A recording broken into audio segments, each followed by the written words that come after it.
everybody. Happy Independence Day. It's the 4th of July, 2003, and a pretty rainy one at that. Just like, man, I'm not angry, man. I'm very damn disappointed, man. Very. But that's okay, man. It doesn't look like it's pouring down rain right now. So maybe everybody's still partying out at the lake, man. Staying under the balcony cover or whatever. That's cool. But this is the Philip Drew Show. I'm your host, Philip Drew, administrator. And first thing I'd like to say is welcome home, soldier. To all the guys who just got back to Fort Hood yesterday, welcome home. I'm glad you're not dead. I'm sorry about your bros that got shot over there, and wish it hadn't happened, but I'm glad y'all are back safe and sound. Now just be very careful on the roads, because that would suck if you came home and then just died by getting hit by some doofus on I-35. So for my 4th of July show, everybody, I'm going to tell you about my vision of what America is supposed to be or was supposed to be, and why I like it and why I'm opposed to the way it is now. And basically, although I try to avoid being labeled like a can of soup or something, if you have to put a label and a category on all your political definitions, then I am a libertarian. And a libertarian, I think, is basically a reasonable anarchist. And a libertarian is someone who would prefer that there was no coercion at all on anyone ever. But since this is the planet Earth, and things really don't work like that around here, there must be some coercion. But the libertarian believes that the only coercion that is justified is coercion in the interest of protecting people from coercion. So the point being there to protect your rights, not to provide everything for you and to make you a happy person, but to protect your rights so that you can do what you want. That's what America is supposed to be based on. And it's the difference between living under the rule of law and the rule of men. You know, if we had just anarchy, what that would really mean is tyranny, because whoever became the mob boss, it would just be, you know, like gangs in New York around here, and everybody would just be killing each other all the time and doing whatever they wanted, and there'd be plenty of coercion, and it would just be organized by the toughest people, who always hire the second toughest to work for them against everybody else. And so the rule of law, supposedly, at least the purpose behind the rule of law is to take that power away from the arbitrary decisions of men and their passions, and so that if anyone is to be deprived of their life or liberty or property, it is only by rules that existed beforehand and done in a dispassionate way, so that we have justice instead of vengeance when parties are wronged. And you know, I think you guys are all libertarians too. Most people are when it comes to themselves. It's those other people who have to be controlled for their own good, of course. You know how you're so smart, but everybody else is so stupid. They can't run their lives, but you can. It's for their own good to control them and for the greater good of us all. Which brings up the point, the battle, really, between individualism and collectivism. That greater good concept is the concept of the collectivists.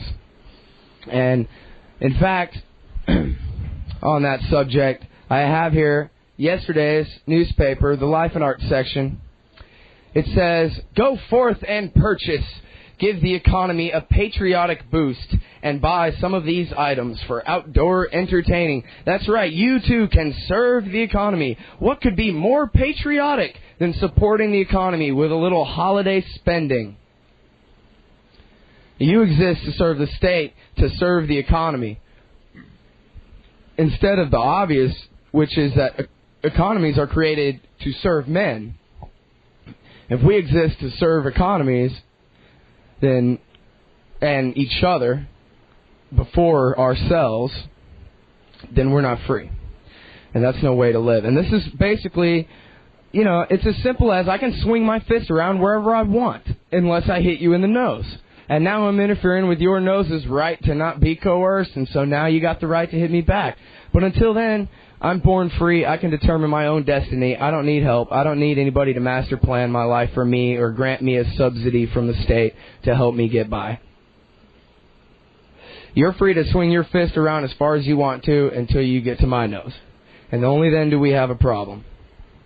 And this individualism versus collectivism is basically the argument from the English Enlightenment era between John Locke and Thomas Jefferson and Adam Smith and Hegel, Karl Marx, and later Vladimir Lenin and Adolf Hitler. They were the collectivists, Hegel, Marx, Lenin, and Hitler. They were the ones who believed that the final outcome, the greater good for the whole, is what counts. And they will decide, of course, they're still individuals, and they will decide what's the greater good for everybody else.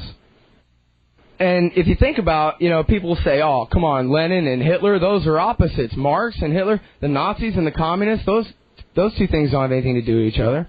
Well, pardon me, the only difference between them was that the Soviets were international socialists, and the Nazis were the national socialists. And in fact, the Trotskyites and all the other left-wingers who broke off from Stalin, they broke off from him basically because he was a quitter, because he became more of a Nazi than an international communist and talked about communism in one country instead of being hell-bent on world revolution and overthrowing everything. But it was still based on the collective good. And therefore, those countries, by the way, in case anybody slept through history class at your government school, the Soviet tyranny and the Nazi tyranny killed tens of millions of their own citizens. I'm not talking about battles during World War II. I'm talking about after that. Their own internal before that in Germany and during. And in Soviet Russia after the war, terrible purges. Before the war, too. Terrible purges. Tens of millions of people killed. And Stalin and Hitler and the rest of people who think in the collectivist mode figure that that's okay. You can kill 10 or 15 million people if 100-something million are going to benefit, and it's for their best interest. Doesn't matter. Once you're dead, and you don't miss being alive anymore, so it's no big deal. And you don't have any rights except what the state gives you, and so they can take it away, including your right to be alive. And, individualism is what made America great. Individualism is why America has been consistently, since its creation, the envy of all the other nations of the earth. It is why the poor huddled masses from all the other hellholes around the world have stowed away on ships to come and live here and be free. It's why the immigrant who owns the Quickie Mart down the street from your house works so hard, because he's from somewhere where things ain't easy. And if he can come here, he doesn't mind working absolutely as hard as he can, as long as he gets to keep what he makes for himself and own his own property. That's why immigrants always work so hard when they come here, because this is the place where, as an individual, they can take care of themselves and their family and not have to have all of their property and wealth taken from them to be given to somebody else. Individualism is what made America great, is what made America the highest standard of living of anywhere in the history of the world. And collectivism will be our destruction. As we turn our old creed of individual liberty over to the collectivists on the East Coast and in Europe and all around the world, we will lose our freedom, we'll lose our ability to control our own destiny, to keep the money that we earn for ourselves, to own our own property. We will be enslaved. You cannot embrace collectivism without also, as J. Edward Griffin said, embracing totalitarianism. And so now I want to break down a little bit about liberalism and conservatism. Because I know a lot of people, oh, well, those right-wing warmongers. Oh, no, it's not the right-wing. It's the left-wingers out of the warmongers. Oh, no, it's the left-wingers and their liberal New World Order agenda. No, it's those fundamentalist right-wing Christians and their New World Order agenda. And left and right. And nobody really seems to understand what's going on except me. So here's the deal, guys. In the days of the founding of America, the liberals were the revolutionaries. The conservatives were the Tories, who wanted to stay loyal to the king, who supported the divine right of the king and the church to decide your fate for you. And the liberals were the people like Thomas Jefferson, who were the real intellectuals and believed in the ability of the average human being to use reason in order to decide his own fate for himself. Like James Madison said, if man is not fit to govern himself, how could he be fit to govern someone else? Because you're still just talking about men. And so that's what liberal was. But then came along Karl Marx. Well, Hegel first, and then especially Karl Marx. And that's when liberalism began to be changed to mean world revolution and total statism and welfare statism and total government regulation of property. Hopefully they think to move us toward the abolition of private property. And by the way, the rich, wealthy capitalists bought out everything left-wing and liberal about 100 years ago, and they know that a lot of people don't like Rockefellers. A lot of people don't like international bankers from New York, and so they say, fine, you don't like us? Be a left-winger. Fine, as long as you're not going to be a conservative, just go ahead and be a liberal, and that's just as good with them because they're all collectivist ideologies. Liberalism today and conservatism today are still both based on what's the best good for the final outcome for everyone. And even though they may disagree on the finer points of what is that greater good, the question of their ability and right and duty to use the state to create that greater good is never in question by conservative Republicans or liberal Democrats in this country. In fact, I heard last night a guy on the radio reading Patrick Henry's speech about give me liberty or give me death, and then the caller said, that was great. That ought to be required reading for everyone in this country on the 4th of July. And the host said, yeah, you're right. It ought to be mandatory that everyone is forced to read about liberty. No.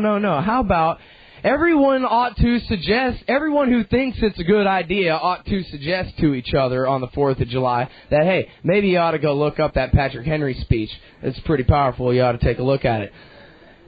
But everybody wants to force everybody else to be exactly like them. And the whole liberal conservative thing, the reason conservatives support the drug war is because drugs are bad, okay? If you got a heroin addiction, it's bad for you, it's bad for our society. Our society would be much better off if nobody was addicted to heroin. Therefore, ipso facto, there's no step in between.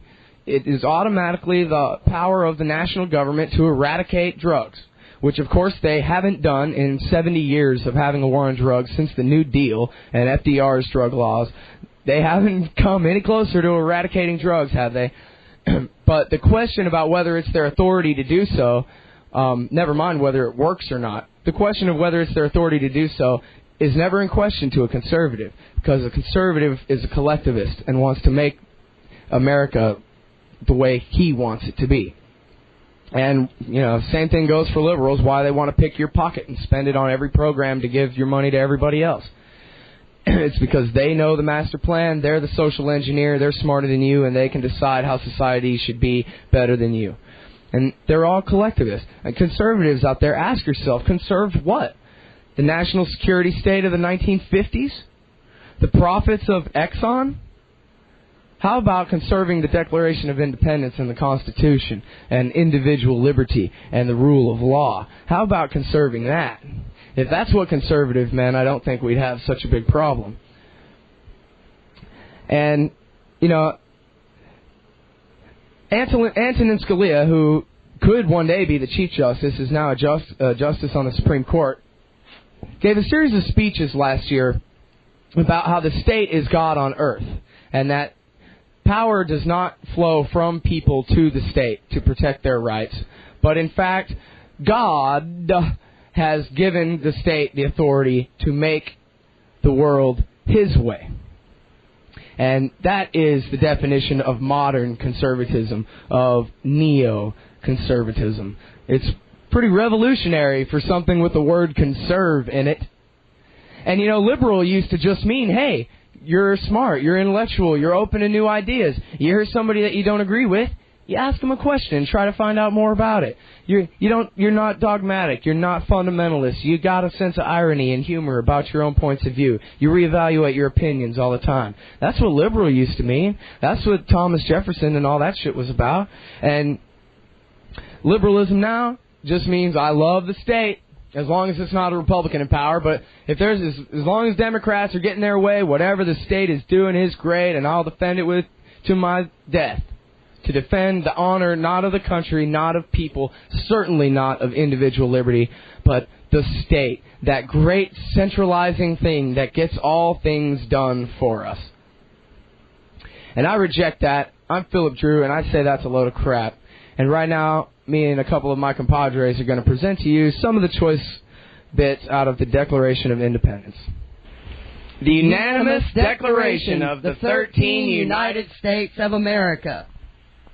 We hold these truths to be self-evident, that all men are created equal, that they are endowed by their Creator with certain unalienable rights, that among these are life, liberty, and the pursuit of happiness, that to secure these rights, governments are instituted among men, deriving their just powers from the consent of the governed, that whenever any form of government becomes destructive of these ends, it is the right of the people to alter or to abolish it, and to institute new government.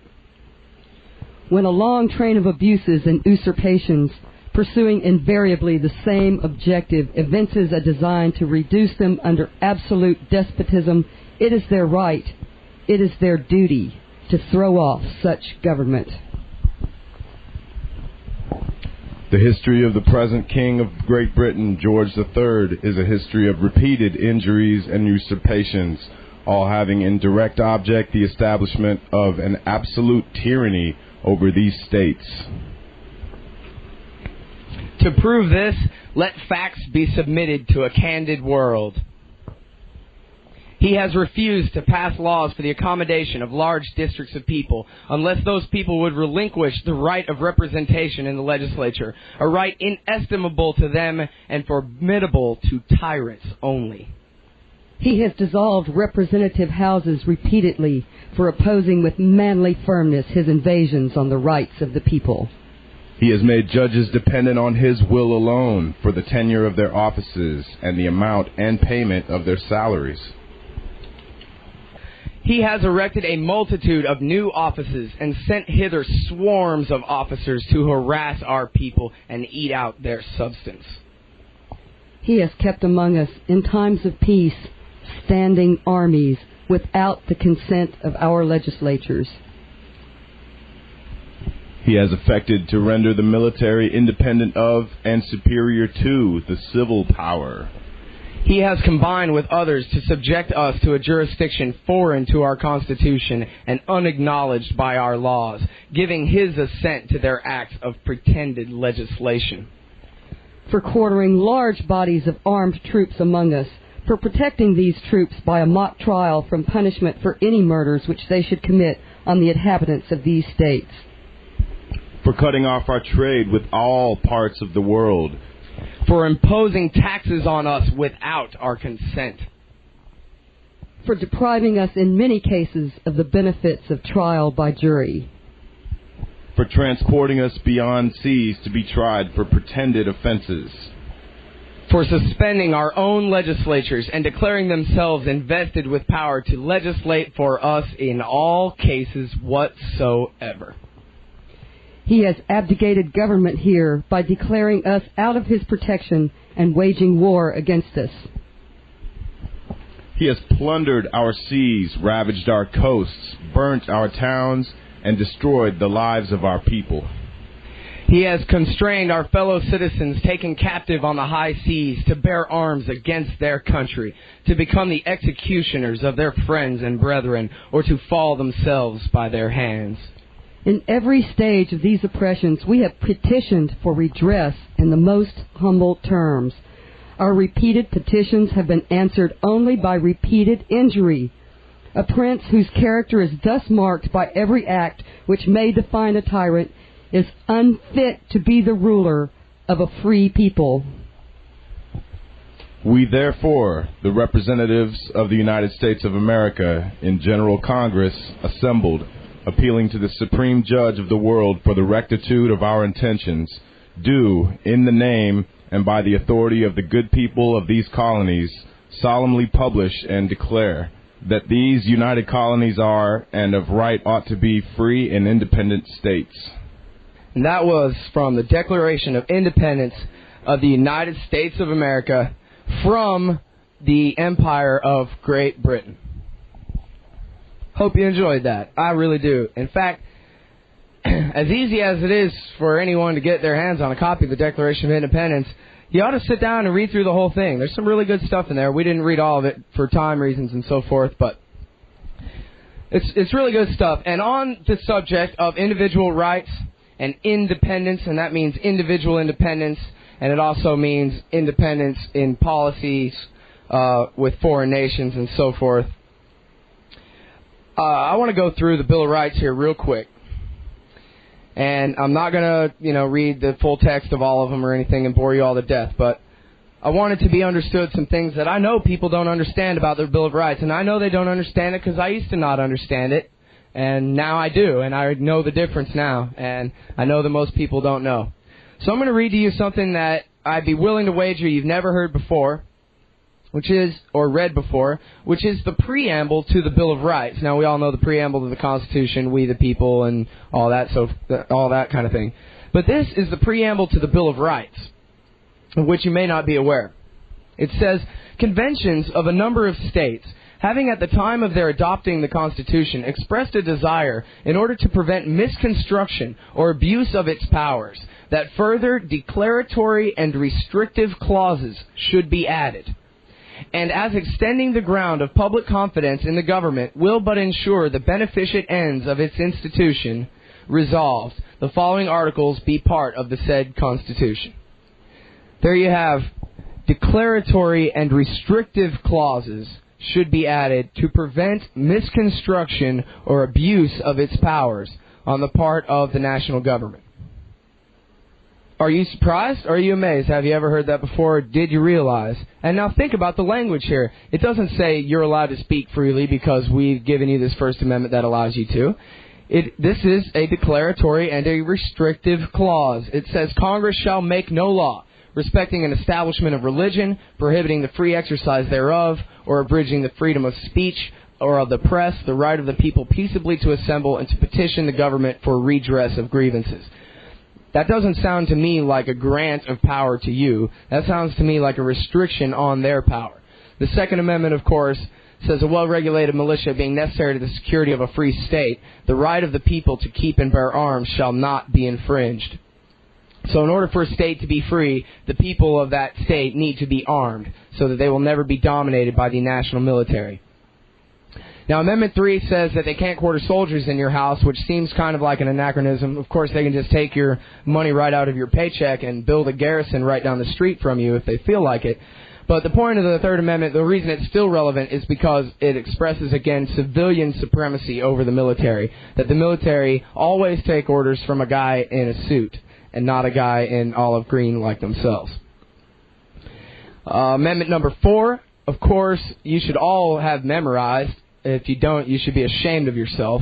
The right of the people to be secure in their persons, houses, papers, and effects against unreasonable searches and seizures shall not be violated, and no warrant shall issue but upon probable cause, supported by oath or affirmation, and particularly describing the place to be searched and the persons or things to be seized. Now, Amendment 5 says they can't put you on trial for a felony unless they have an indictment from a grand jury, unless you're in the military at the time. Nor shall any person be subject for the same offense to be twice put in jeopardy of life or limb. No double jeopardy punishment, no double trial for the same crime. Nor shall be compelled in any criminal case to be a witness against himself. Nor be deprived of life, liberty, or property without due process of law. Nor shall private property be taken for public use without just compensation. And our teachers in school all tell us, oh, well, the founders, they were all slave owners and they were all jerks. And this Constitution, it's old, and it was written by a bunch of old guys a long time ago, and they owned slaves, and never mind them. But, you know, if you just read Amendment 5, it's clear slavery was unconstitutional from the very beginning. No person shall be deprived of life, liberty, or property without due process of law. So it doesn't say in here only 21-year-old white males who own property can vote. It doesn't say in here only 21-year-old white males who own property can speak freely or own a gun or be secure in their house. It doesn't say that. It says all. And it says in the case of Congress, never, shall not, and so forth. So slavery was illegal, even though it was legal under the system of the states. It was, compared to the law as written by the men who wrote this, illegal. And therefore only a matter of time before this rule of law was applied to all the people in the country as it was meant to be. And by the way, in the Declaration of Independence, 2 of Jefferson's original complaints against the King of England were about the king allowing the slave trade to continue. Amendment number 6, it says that you get a speedy and public trial, that you always have the right to a jury, you have the right to be tried in the district where the crime shall have been committed, and the district shall have been previously ascertained by law. They can't make that up after the fact. To always be guaranteed the nature and cause of the accusations against you, to be able to confront the witnesses against you, cross-examine them, to have compulsory process for obtaining witnesses in your favor, and compulsory process for having defense at your trial. And then at suits at common law, where the value in controversy shall exceed $20, the right of trial by jury shall be preserved, and no fact tried by a jury shall be otherwise re-examined in any court of the United States than according to the rules of common law. Amendment number 8, of course, most people know this. Excessive bail shall not be required, nor excessive fines imposed, nor cruel and unusual punishments inflicted. Now, this is the most important part. This just, Amendment number 9 here reaffirms what we learned in the preamble to the Bill of Rights about these being declaratory and restrictive clauses. Amendment number 9 reads, the enumeration in the Constitution of certain rights shall not be construed to deny or disparage others retained by the people. So rights are things, they are acknowledging here, rights are things retained by people. And that this isn't really a Bill of Rights, it's a Bill of Restrictions against the government. Rights are things that are unalienable and exist within individual human beings, naturally. And Amendment number 10. Dun, dun, dun, dun, dun, drum roll. I don't know how to do one of those with my mouth. But the point is, Amendment number 10, the powers not delegated to the United States by the Constitution, nor prohibited by it to the states, are reserved to the states respectively or to the people. Now, if that didn't make any sense because your attention span is too short and you're not familiar enough with the 10th Amendment, let me explain. The powers not delegated to the United States by the Constitution, meaning any power that doesn't exist in this Constitution as an express grant of power to the new national government, is reserved to the states unless it is prohibited by this very same Constitution. So, for example, something in here that the states are forbidden to do, like wage wars or have their own foreign policies or create their own currencies based on paper money, things like that. And that power, the power to create paper money, is not granted to the United States, nor is it, but it is prohibited by the Constitution for the states to do that. The states are allowed to only coin silver or gold as legal tender. And so those powers are not reserved to the states because they're forbidden to exercise it. But other than that, any power not given to the national government, not prohibited by this Constitution, and the states are not prohibited from having it, that power belongs to the states and to the people. And that was the first 10 amendments in a pretty shabby way, but then again, it's probably better than the way I heard it from some of my teachers that I've had at school in my life. So this country really started off on a pretty cool track, and it's a really big shame of history, slavery, and all that. And it really, that massive contradiction at the birth of our country really led to all kinds of troubles later on, and a war between the states partially led to it anyway. And it of course, takes the wind out of Jefferson's sail when he writes about natural individual liberty, when you know that he owned 200 people at any given time. And so that's a big shame. But the national character, the American people as a whole, for the most part, even up until this point, or maybe up until recently, believed in individualism, believed in the principles of the Declaration of Independence.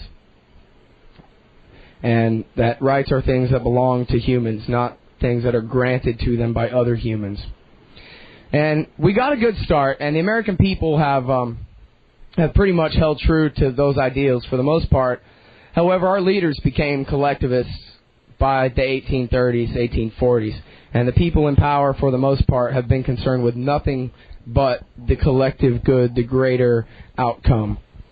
And they first did that under the American system, Henry Clay, and welfare for the rich northern industrialists, where they took all their federal budget and they spent it building railroads and canals and whatever for private business. Some of which would have been constitutional if they were building a canal for military purposes, something like that. But the point is that they violated the Constitution and the idea that government existed to protect liberty, and they said instead, no, government exists to protect the northern corporations from British competitors and French competitors, and exists to force everyone else to subsidize and pay for their railroads and that kind of thing. And the biggest capitalists in America became collectivists as soon as they made their fortune. They didn't want to compete for it anymore. They just wanted to hold on to it forever. So they started buying up congressmen.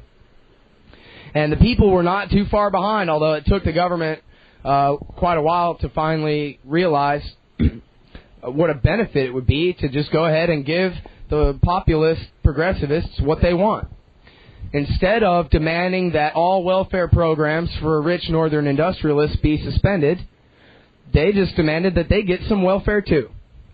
And that's how we got bought off with our own money. Is instead of saying, hey man, there's no welfare for rich northern industrialists in this Constitution, you got to stop that, stop subsidizing, no corporate welfare. Instead, everybody said, me too, me too, me too. And that really is, I believe, a trick. You know, they told the people in the days of the progressive income tax, yeah, come on everybody, we're going to soak the rich. We're going to stick it to them. We're going to take all that money from Morgan and Rockefeller and we're going to give it to you. And the billionaires cried, no, no, please, please don't pass an income tax. Oh, please don't tax income. But they immediately put all their money in foundations. And they hardly pay any taxes at all. The Rockefeller family, for example, they pay very little taxes, even though they have at least tens, if not hundreds of billions of dollars. But they put their money in tax-free foundations to control your education and to control our foreign policy and so forth, and they write it off. And the rich never got soaked. Who got soaked was the self-made, upper-middle-class small businessman. He's the guy that gets soaked to subsidize the rich and to subsidize the poor. It was a trick, and the big businessmen knew it, and they loved it, and they cried, don't throw me in the briar patch. Whatever you do, please don't throw me in the briar patch. And the American people fell for it and threw them in the briar patch and made us collectivists too. And that's why the rich love the left. You know, people always think of, you know, a bunch of businessmen, capitalist guys in giant skyscrapers in New York City and imagine that they're all these right-wing Republicans. They love socialists. They don't care if you're a socialist. That's the coolest thing in the world because what do you want? A controlled economy? That's exactly what they want. Cool. So as long as you guys agree that much, it doesn't matter. It's not like you're going to get power away from them, but you're going to provide the pressure to justify their collectivist status model. I mean, and just look at George W. Bush right now. Let's hold George W. Bush to a conservative standard. He passed Ted Kennedy's education bill, the No Child Left Behind Act. I can't find the word education in the Constitution anywhere. Mandatory testing. He's going to save government education, public schools. He's going to save it by requiring even more standardized tests so that the teachers do nothing but teach how to take a multiple choice standardized test. And that's going to fix the education. Okay, great. Totally unconstitutional. Ted Kennedy wrote the damn thing, and George Bush signed it in a big, giant joint press conference with lots of fanfare. Just last week, the Republicans passed their version of the Hillary health care proposal, nationalizing the expense of all cost of pills for senior citizens, which, of course, is just going to make matters much, much worse. He's the biggest spender in the history of the world, George W. Bush. His budget this year is over $2 trillion. The budget deficit this year is officially $287 billion. That's $287,000 million is the single budget shortfall this year, and that does not include the cost of the war and occupation in Iraq. So you can add another 100, 150, maybe 200 billion on top of that. So we're looking at literally almost $400 billion budget deficit in 1 year.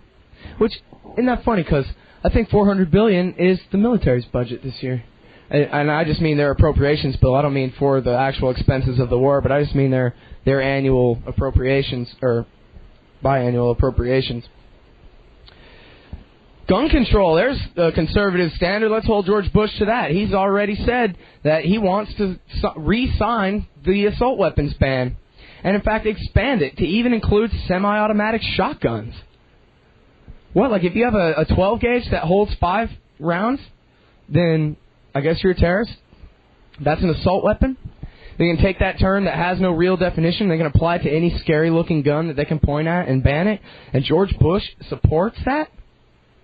Oh, but he's so in the pocket of the gun lobby. Yeah, that's what the gun lobby wants, is for all their products, and all the big gun manufacturers, they'll want all their products to be illegal. That makes sense. That drives the profits up. I wonder, though, about the gun lobby that represents the gun owners, and whether they want their rights taken away, whether they want to... I mean, can you imagine realizing 5 years from now that you've been in violation of federal firearms laws for 5 years with that shotgun in your closet that was perfectly legal when your granddad gave it to you? You don't even know until the day they come and kick down your door and take it and take you? That's pretty conservative of Mr. George Bush, who apparently has never read the Bill of Rights. Lots of criticism during the campaign for president of Bill Clinton sending troops to Bosnia and sending them all over the place, and George Bush talking about, we need to have a humble foreign policy and not go around nation building. Bill Clinton promised us our troops to be home from Bosnia by Christmas in 1995. It's 2003. Has George Bush, in the year and a half that he's been in power, but 2.5 years that he's been in power, has he brought our troops home from Bosnia? From Kosovo? I don't think so. Okay, I'm positive. No, he didn't. They're still there. That's pretty conservative. Got American troops right now fighting under foreign command, but it's okay because the Republicans doing it. Every right-winger about freaked out when Clinton had American troops under foreign command. Oh, but if Bush puts American troops under foreign command, that's all right. If there's German planes, German AWACS patrolling our airspace because all of our planes are overseas, monitoring and command and controlling the killing of people over there, that's okay to have the German Luftwaffe patrolling our airspace, isn't it? After all, we've been patrolling their airspace for 50 years, right? 60? George Bush is hell-bent on world revolution in the name of spreading democracy, and that ain't conservative. That is Wilsonian to its core, and it's wrong. And look at here at home. If conservative means small government, never mind, we already got the low taxes part. His tax cuts are infinitesimal and apply only to the very richest people, but the spending is still the biggest budget ever, so surely there's nothing fiscal conservative about him.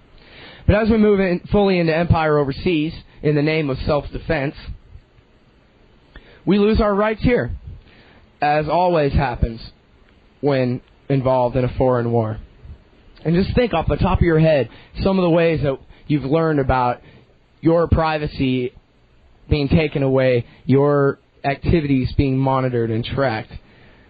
carnivore that goes through all the emails that they can possibly download on Earth and surf for keywords. And all the websites.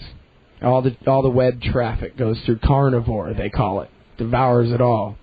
Echelon, which is a joint project of basically the Anglo Network, Great Britain, the United States, Canada, Australia, and New Zealand. For some reason they cut the EU out of this one, at least supposedly. But Echelon taps virtually every phone call on Earth, at least in terms of faxes and long-distance calls, even within a state long-distance calls. And almost all local calls are intercepted and fed through mainframe computers to search for keywords to determine whether they want to begin an investigation against you. And those are old programs. Those are things that have existed for a few years now, at least. But now, since September 11th, we have the Total Information Awareness, which they renamed the Terrorist Information Awareness. Sorry about that whole total thing. They've said their plan is to go through every database, comb through every database on Earth all the time, looking for patterns, looking for funny things, and if they see something that they think is funny, sending federal police out to investigate it. And they download it all. They save it. It's not like it's all just one big streaming thing where they go, oh, that's funny, stop it, pause it there, and the rest gets dumped in the recycle bin. No. They save it all. The Department of Homeland Security has been created, a national police force, which our grandfathers would have never allowed to be created in this country. Never, never. Now we have a national police force. The biggest reorganization of the national government's police power, well, violence power, since the creation of the Department of Defense in 1947, the National Security Act, and when the CIA was created. And by the way, Harry Truman, who I'm no fan of, did say before he died that signing the National Security Act of 1947 was the biggest mistake in his life, and that he really wished that he hadn't listened to them. But the Department of Homeland Security was created, or when it was created last year, was the single biggest reorganization of the federal government's power since 1947. And that does not enhance liberty, my friends. We got at least 2 American citizens sitting in Navy brigs right now.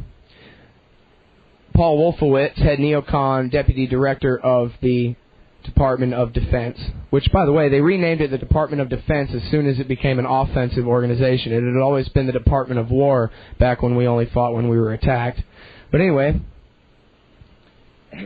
they're setting up military tribunals, which is in direct violation of the Bill of Rights that I just read. There's already been a case of a judge in New York State demanding of the federal prosecutor that, listen, I'm filing a writ of habeas corpus on this guy, and I want him brought before me right now, he said to the Justice Department. And they said, sorry, we turned him over to the Navy. And basically gave the judge the finger. An independent judge in the United States of America. I'm not talking about, this is some story I heard about Russia a long time ago. In America, a judge said to the Department of Justice, bring this defendant before me now. And they said, no. We got secret administrative warrants. This is an administrative warrant. One cop says to the other cop, hey, you think that's probable cause? And the other cop says, yeah. They got their warrant. They can serve that secret warrant, go break in your house, search through all your things, put bugs on your computer, bugs on your phone, and then they can go tell the judge a month later that they did it, and they can leave you notification at your house, oh, by the way, we served a warrant here, up to 6 months after the warrant has been served. A warrant that the executive only has to ask itself if they have grounds for a warrant, instead of going to the independent judiciary. Civil forfeiture has been expanded, where they take your property and accuse your property of a crime without even necessarily accusing you. And you have to sue them, and the burden of proof is on you to get your property back. That has been expanded in the war on terrorism.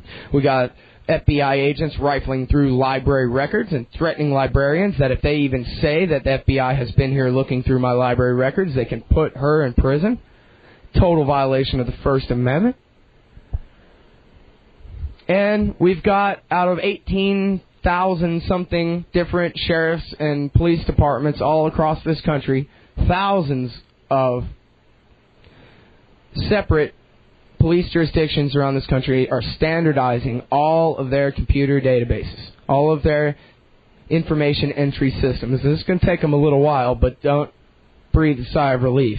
Their plan is to eventually, maybe one more tack, maybe two, and they'll have every sheriff's department and every city police department in this country under the Department of Homeland Security. We'll have one national police force. The 18,000, they will say, is time to be a thing of the past. All of this is wrong, my friends, and all of it is unconstitutional. And I'm not into hero worship of Thomas Jefferson and George Washington, and I just get a tingly feeling and think they're so great and their Constitution's so perfect. But the deal is, it's a contract, and it says, look, government, we're going to allow you to exist in this shape, in this form, with these restrictions, with a period at the end. You know, somebody said to me yesterday, the Constitution, it's like the Bible. It means so many things to so many people. No, God damn it. The Bible was written 2,000 years ago by anonymous authors who were long dead and who we don't have anything else they wrote besides the Bible to look at. We know who the Founding Fathers were. We know exactly what they meant when they said the right of the people to keep and bear arms shall not be infringed. I can read the amendment in James Madison's handwriting, and then I can go read James Madison's notes from the day it was written. There's no, I wonder, what deity whispered what in whose ear. We're talking about men making a contract. And if that's too old and too much like the Bible to be interpreted, they might as well throw out completely all contract and all law and all agreements between anyone. Because if me and my friend here agree on something, it's just a matter of revisionist history for us to go back and look and find out. That doesn't make any sense at all. And the deal is, it's a contract. It ain't perfect, but it must be enforced. And if we just let them run completely away from the Constitution, away from its restrictions on their power, we're going to lose everything. We're going to lose our wealth. We're going to lose our liberty. We're going to lose our ability to determine our own lives. And it's wrong. And there's a big argument between why even care. At this point, it's too late. 4th of July, I read a column this morning said this might be the last 4th of July before America is completely turned into the evil empire. This might be the very last one. I don't think my radio show is going to wake everyone up and make y'all libertarians and be just like me, and America will be saved and all our troops will come home and we'll become a peace-loving republic again.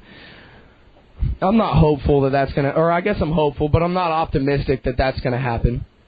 But I've got to try. And I know a lot of people would decide that in a hopeless situation, you might as well just turn to the personal and focus on beer and girls and your own life and music and not care at all about what's going on anywhere else, not care at all about trying to stop them.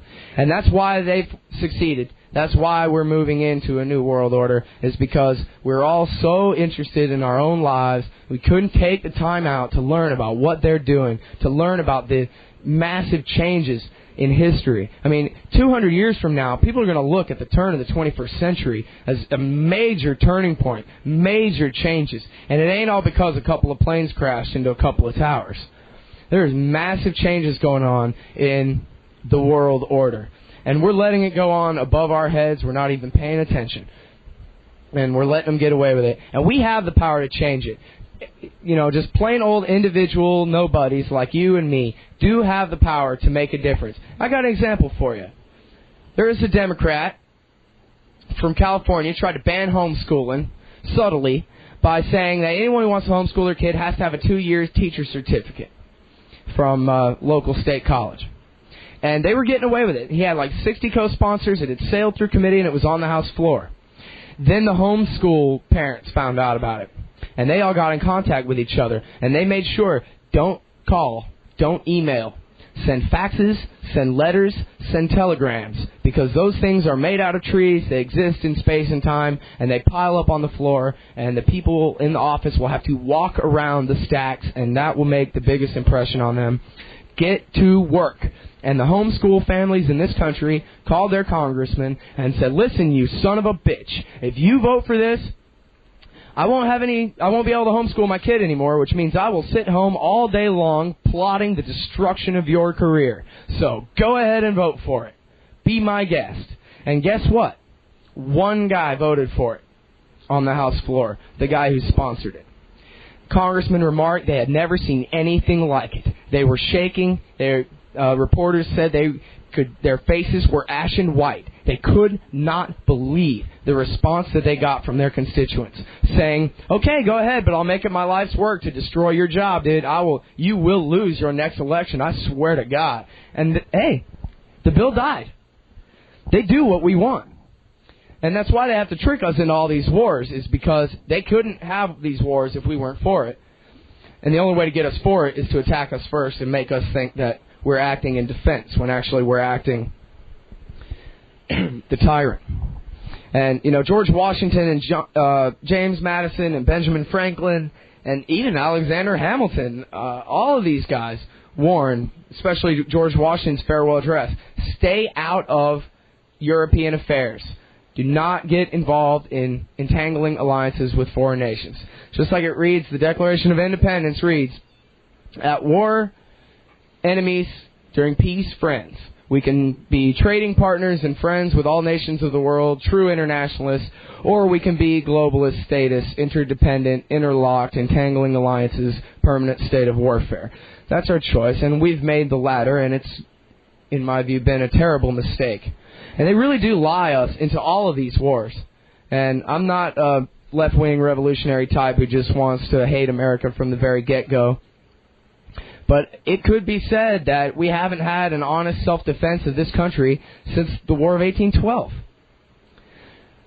The war against Mexico was precipitated by U.S. troops. Right, the day that Texas became a state in the Union, they sent troops across the border to murder some people and start a firefight, and Polk used that as an excuse to take half of Mexico. Now, by the way, they stopped at the Rio Grande. They could have taken the whole thing and decided not to. So I don't know about that. But anyway, they lied. They said, the Mexicans came across and they attacked us, and that's not what happened. The Civil War, I couldn't even begin to get into all the different lies about that, including just the name, the Civil War, when that's not what it was. It was a war of independence and a war of secession. But in any case, Lincoln deliberately maneuvered the South into firing the first shot at Fort Sumter to make the Union the glorious defenders, as long as they're the good guys, the other ones are the bad. The Spanish-American War, where there was at best an accident, at worst actual sabotage on the USS Maine, which was destroyed off the coast of Cuba during their war for independence, and we blamed it on Spanish saboteurs and had a war against Spain and took Cuba and the Philippines for ourselves. Terrible war in the Philippines to take control of those people, which lasted, almost 100 years before we finally let them go. And which does go to show, by the way, the fact that the Philippines is a sovereign nation right now, at least to some degree, is the American people do not want empire. Our leaders do, okay? Our most powerful and richest and wealthiest and so-called most educated people, they want to be an empire, but the American people don't. And it's really hard to justify the American people why their Johnny's got to go die to take over the Philippines. The American people don't think that way. They don't like that shit. They're not English. And then, of course, for World War I, they put a bunch of American civilians on a British ship of war called the Lusitania and got it deliberately sunk. World War II, the attack on Pearl Harbor. You can go to philipdrew.com and hear my interview with Robert Stinnett. They lied about the Gulf of Tonkin to pass the blank check for the Vietnam War. They lied about inviting Saddam into Kuwait. And, of course, I don't know that they really necessarily lied about who hijacked the planes, but at least our government did create the Mujahideen and did piss them off by occupying Saudi Arabia and did everything they could to apparently stop the FBI agents from stopping that attack, the ones who were on point and trying to stop it. And now that we're finally at the end of this first hour and we've gotten to foreign policy and our relations with the world, stay tuned. You're about to hear an interview with Ken Mayers, one of the chapter presidents of the Veterans for Peace. You're listening to Philip Drew,